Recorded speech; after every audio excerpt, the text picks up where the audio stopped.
Kasako Media tunaangalia.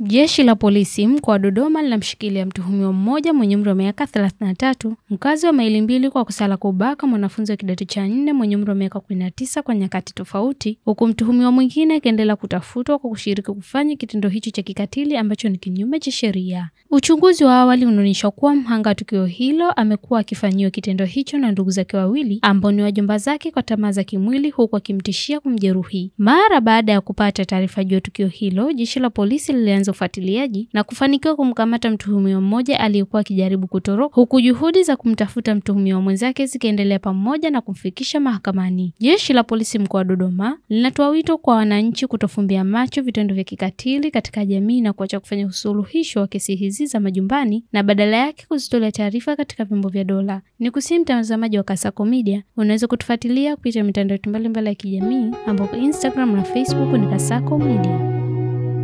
Kasako Media tunaangazia maisha, tunaandika kesho.